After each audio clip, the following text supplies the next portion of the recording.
चलिए आज हम लोग पढ़ते हैं सिविक्स में केंद्र सरकार। तो केंद्र सरकार के अंदर क्या है? केंद्र सरकार के अंतर्गत राज्य सरकार और राज्य सरकार के अंतर्गत आपका स्थानीय स्वशासन आता है, जिसे लोकल सेल्फ गवर्नमेंट के नाम से जानते हैं। तो ये स्थानीय स्वशासन दो प्रकार के होते हैं, एक ग्रामीण क्षेत्र होते हैं, एक शहरी क्षेत्र होते हैं। तो ग्रामीण क्षेत्र में 3 स्तर हैं, ग्राम पंचायत, पंचायत समिति, जिला परिषद या जिला पंचायत। एक इसमें ग्रामीण क्षेत्र में है। तो ग्राम पंचायत कहने का मतलब है ग्राम स्तर पर होता है। पंचायत समिति कहने का मतलब क्या है कि ये जो होगा ब्लॉक स्तर पर होगा। और जिला परिषद या जिला पंचायत कहने का मतलब है कि जिला स्तर पर होगा। ये तीनों जो है आपका ग्रामीण क्षेत्र के अंतर्गत है। उसके बाद शहरी क्षेत्र, तो शहरी क्षेत्र में भी आपका 3 आते हैं। सबसे नीचे नगर पंचायत, नगर पंचायत के बाद नगर परिषद और नगर परिषद उसके बाद नगर निगम। तो ये जो स्थानीय स्वशासन है 2 भागों में बटा हुआ है, यानी ग्रामीण क्षेत्र और शहरी क्षेत्र में, जिसके बारे में हम लोग जानकारी प्राप्त किए हैं। चलिए आगे हम लोग जानते हैं कि स्थानीय स्वशासन व्यवस्था, जो स्थानीय स्वशासन व्यवस्था है उसका मूल उद्देश्य क्या है? तो विकास की प्रक्रिया में, डेवलपमेंट की प्रक्रिया में जन भागीदारी को सुनिश्चित करना, जन भागीदारी है उसको सुनिश्चित करना और लोकतांत्रिक विकेंद्रीकरण को बढ़ावा देना, और लोकतंत्र के जो विकेंद्रीकरण है उसको बढ़ावा देना, है ना। यह है स्थानीय स्वशासन व्यवस्था का मूल उद्देश्य। लॉर्ड रिपन 1880 से 84 में स्थानीय स्वशासन का जनक माना जाता है, यानी लॉर्ड रिपन को स्थानीय स्वशासन का जनक माना जाता है। इन्होंने 1882 ईस्वी में जिला बोर्डों की स्थापना की थी, जिला बोर्ड की स्थापना की थी। वही नगर निगम की स्थापना सबसे पहले आपका मद्रास में 1687-88 ईस्वी में हुई थी, और 1687 में बोर्ड ऑफ डायरेक्टर में मद्रास में नगर निगम बनाने की अनुमति दी गई, और 29 सितंबर 1688 ईस्वी में मद्रास में सर्वप्रथम नगर निगम की स्थापना की गई। तो पूछता है कि नगर निगम की सबसे पहले स्थापना कहाँ की गई थी? मद्रास में की गई थी।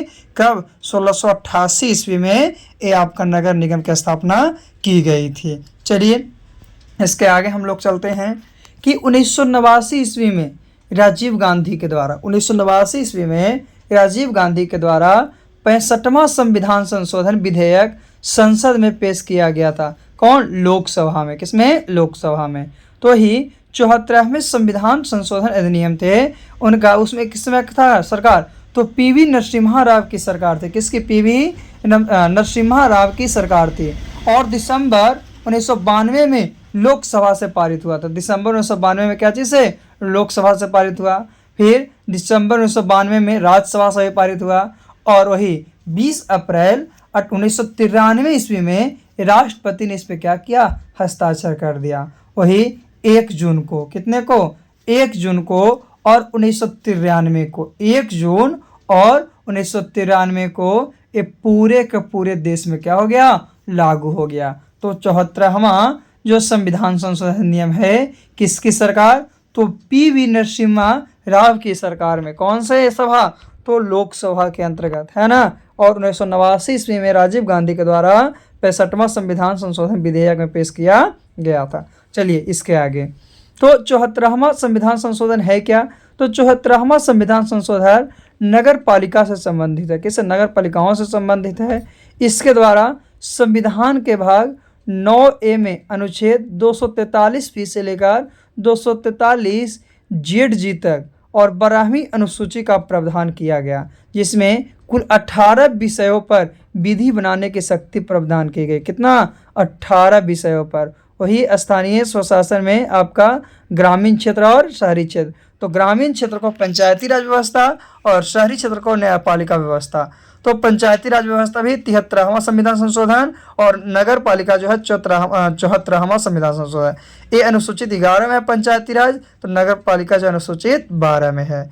फिर ये विषय 29 में है, तो जो आपका नगर पालिका है वो आपका विषय 18 में है। तो इस तरह से ग्रामीण क्षेत्र और शहरी क्षेत्र में पंचायती राज व्यवस्था और नगर पालिका में बांटा गया, जो कि एक 73वें संविधान संशोधन में था, तो एक 74वें संविधान संशोधन था। एक की अनुसूचित 11 थी, तो एक की अनुसूची 12 थी। एक का विषय 29 था, तो एक का विषय 18 था। चलिए हम लोग आगे चलते हैं। तो नगर पालिकाओं की संरचना 3 तरह से है। पहला है परिवर्तित क्षेत्र, दूसरा है छोटे नगरीय क्षेत्र और तीसरा है बड़े नगरीय क्षेत्र। तो परिवर्तित क्षेत्र कहने का मतलब क्या है कि गांव से शहर में, गांव से शहर में, तो गांव से शहर में परिवर्तित हो रहे क्षेत्र को नगर पंचायत, है ना, और नगर पंचायत के बाद चेयरमैन। फिर है छोटे नगरीय क्षेत्र, तो छोटे नगरीय क्षेत्र जो है वो नगर परिषद, छोटे नगरीय क्षेत्र से क्या बनेगा, नगर परिषद, और इसमें अध्यक्ष बनेगा। फिर है बड़े नगरीय क्षेत्र, तो इसमें नगर निगम आएंगे और नगर निगम से ऊपर जाएंगे तो मेयर बनेगा। तो सदस्यों का चुनाव प्रत्यक्ष रूप से जनता के द्वारा किया जाता है, प्रत्यक्ष रूप से, डायरेक्ट रूप से जनता का क्या है आपका, तो जनता के द्वारा किया जाता है। और अध्यक्ष का चुनाव प्रत्यक्ष या अप्रत्यक्ष होता है, प्रत्यक्ष हो सकता है या क्या हो सकता है, या अप्रत्यक्ष हो सकता है। तो ये है नगर पालिकाओं की संरचना कि कौन किस पे आधारित है, कितने क्षेत्र में कौन कौन क्या क्या है और क्या क्या नहीं है। तो याद रखना है कि नगर पालिका की संरचना क्या था, किससे क्या बनेगा। छोटा नगरीय क्षेत्र है तो उससे नगर परिषद बनेगा, बड़ा नगरीय क्षेत्र है तो नगर निगम बनेगा, और परिवर्तित क्षेत्र है तो नगर पंचायत बनेगा। चलिए आगे। तो 74वां संविधान संशोधन में क्या है, आरक्षण। आरक्षण क्या है, तो एससी और एसटी को आरक्षण जनसंख्या के अनुपात में, एससी और एसटी को आरक्षण जनसंख्या के अनुपात में, महिलाओं के लिए न्यूनतम 1/3 स्थान आरक्षित, ओबीसी को आरक्षण राज्य विधानसभा के निर्देशानुसार मिला था। किसका, तो राज्य जो विधानमंडल के जो राज्य विधानमंडल था उसके निर्देशानुसार ओबीसी को आरक्षण मिला था, है ना। इसका कार्यकाल कितना, तो 5 साल। विघटन की स्थिति में, अगर एक किसी कंडीशन में विघटित हो जाता है, किसी स्थिति में विघटित हो जाती है, तो विघटन की स्थिति में 6 महीने के अंदर चुनाव कराने होंगे, और 6 महीना के अंदर क्या होगा, इसमें चुनाव होगा। फिर इसकी योग्यता क्या है, तो न्यूनतम जो इसका एज है, न्यूनतम जो एज है इसका वो 21 वर्ष होना चाहिए। कितना वर्ष, 21 वर्ष। यानी राज्य विधानमंडल के निर्देशानुसार जो ओबीसी का आरक्षण दिया गया है उसका कार्यकाल कितना वर्ष तक था, तो यानी कि जो दिया उसको 5 साल तक था। और विघटन की स्थिति में किसी तरह से क्या होता, टूटने की स्थिति में ये जो है 6 महीने के अंदर चुनाव कराने होंगे इसमें, है ना। और इसके लिए न्यूनतम आयु जो है 21 वर्ष होगा। चलिए आगे चलते हैं। तो अनुच्छेद 243 पी से 243 जी तक क्या है, तो अनुच्छेद 243 पी में परिभाषा दिया गया है। 43 क्यू में नगर पालिकाओं का गठन के बारे में दिया गया है। 43 आर में नगर पालिकाओं की संरचना के बारे में दिया गया है। 43 एस में वार्ड समिति आदि का गठन और संरचना के बारे में दिया गया है। 243 टी में आरक्षण, यानी एससी एसटी को जनसंख्या के अनुपात में बताएं कि अनुपात में महिलाओं को कम से 1/3 भाग, और ओबीसी के राज्य विधानमंडल में के अनुसार, है ना। फिर अनुच्छेद 243 में कार्यकाल कितना, 5 साल का। फिर है 243 योग्यता, यानी न्यूनतम आयु जो है 21 वर्ष। 243 डब्ल्यू में नगर पालिकाओं आदि की शक्तियों, प्राधिकार और उत्तरदायित्व, यानी 18 विषयों पर कार्य करने की शक्ति अनुच्छेद डब्ल्यू में। फिर है अनुच्छेद 243 एक्स है, उसमें क्या है कि टैक्स लगाने की शक्ति, किसकी, टैक्स जो है वो लगाने की शक्ति को इसमें प्रावधान दिया गया है ना। तो ये है अनुच्छेद 243 पी से लेकर 243 एक्स तक। चलिए अब हम लोग 243 एक्स से आगे जानते हैं जेड जी तक, है ना। तो 243 वाई में है वित्त आयोग, यानी राज्यपाल के द्वारा गठन। 243 जेड में है नगर पालिकाओं के लेखाओं की संपरीक्षा। अनुच्छेद 243 जेड के ए में है नगर पालिकाओं के लिए निर्वाचन, राज्य निर्वाचन आयोग। 43 जेड बी में है संघ राज्य क्षेत्रों को लागू होना।